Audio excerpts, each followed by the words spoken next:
So trying to find the Messiah in Ezekiel, it's not a hard task. He is there to be found, but it often raises more questions than it does answers.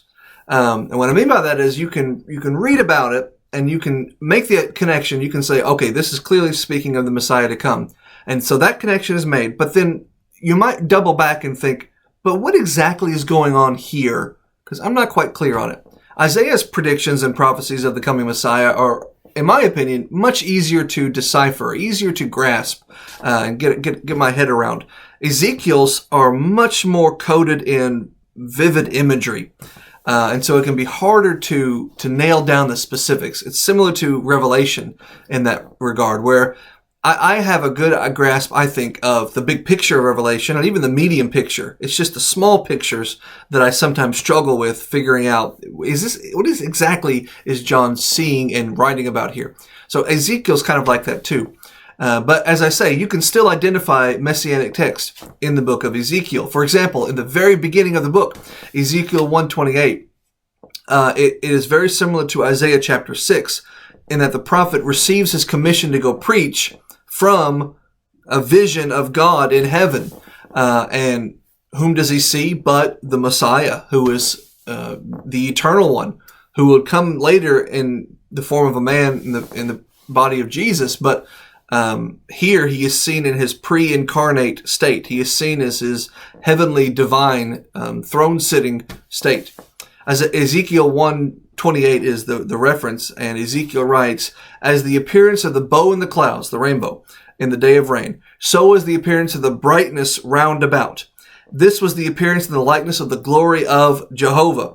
And when I saw it, I fell on my face and heard a voice of the one," capital O, one, "who spoke." So he's describing this vision where he stands before God, and it's majestic and radiant, and it's like the brightness of the rainbow, very Revelation kind of imagery.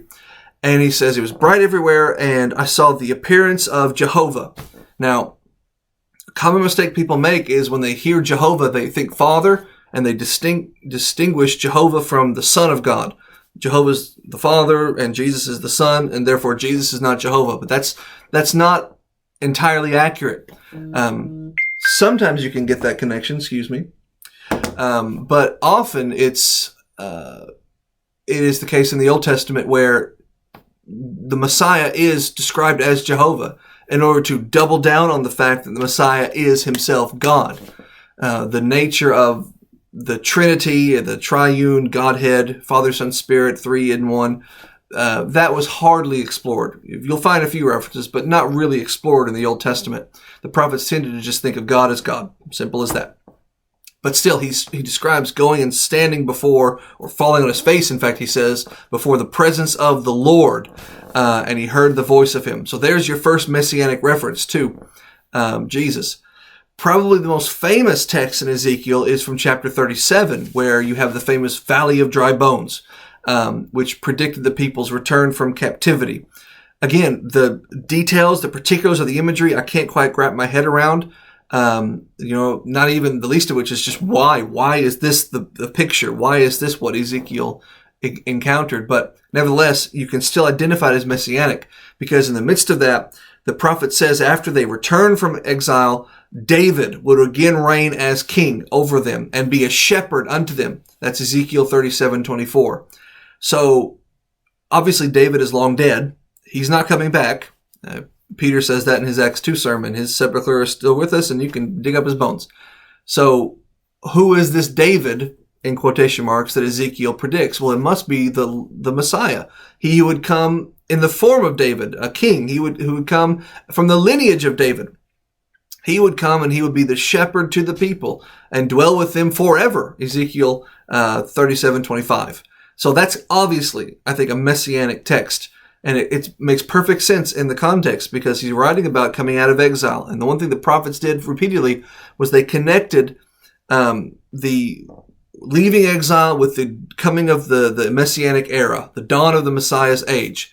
Now, there's quite a bit of years in between those two exact moments, the coming home from exile and the birth of Jesus. But in the grand scheme of history, looking at the whole overview from the eyes of the prophecy, it's clear that the next big event after the coming out of exile is the coming of the Messiah.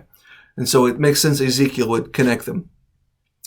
So there is your specific reference to the Messiah. You can find other texts. You can find references to the temple, and you can make kind of an A to B to C connection to the Messiah. But let's just leave it at that. Ezekiel 37, I think, is the clearest one that tells you the Messiah is coming. And of course, we know him to be Jesus.